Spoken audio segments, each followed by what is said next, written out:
message delivery option. What are the options we have to deliver our message? So when humans communicate with each other, normally a unicast. What is unicast message?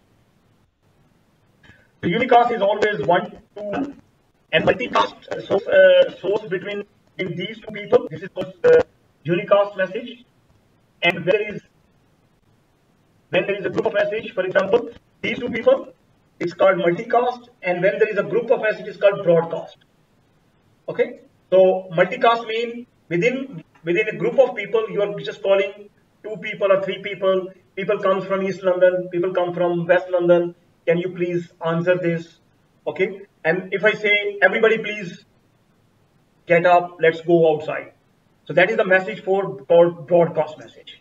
So for example, another example is if you are in the shopping mall and you heard a message that, okay, Mr. X, please can you consult with your managers or things like that. This is a broadcast message. The broadcast message is not for everyone, but you're still receiving it and you're still processing it. Okay, it may be not for you. You can just discard it. It may be just for a person, but because the person is not present, the person cannot be seen actually, or that's why it goes everywhere. And the person who is intended to reply back, he is replying this message to them. So 3 types of message as we said: unicast, as you can see, multicast, and then you can see the broadcast. If you see this here.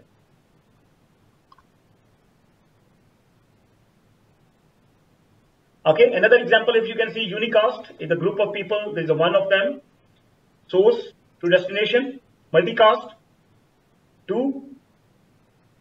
One of the, in a day-to-day life, multicast example is Sky channels, for example, right? When you switch between different channels, it's actually a multicast.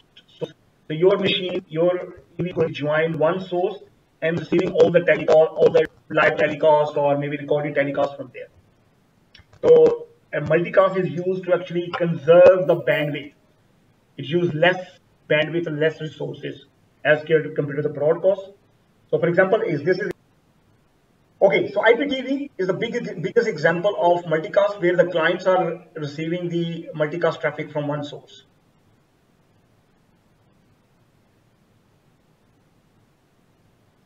Broadcast, that message is going everywhere.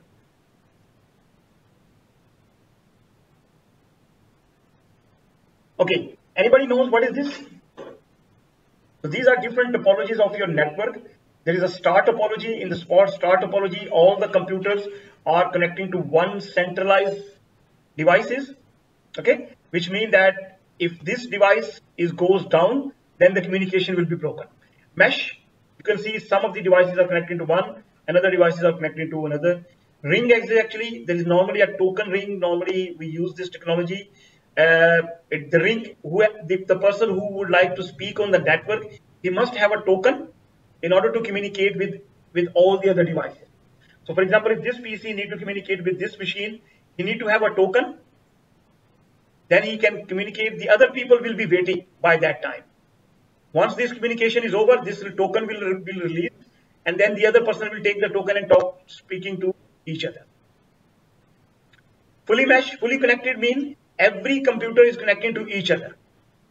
They have a direct path to each other. They don't need to depend on other paths. For example, if this PC need to communicate with this PC, communication is going from this network, from this device. But if you see this PC need to communicate with this, it does not depend upon anyone. It directly path is there. In the bus, actually, we will discuss in another detail as well. In the bus topology, you can see there is a one cable. Okay, one cable, one long cable connecting to all the other PC. And this is also line and tree. So basically star, mesh, ring, fully connected and bus. These are the most widely used, but nowadays mostly star topology is used or maybe mesh topology is used.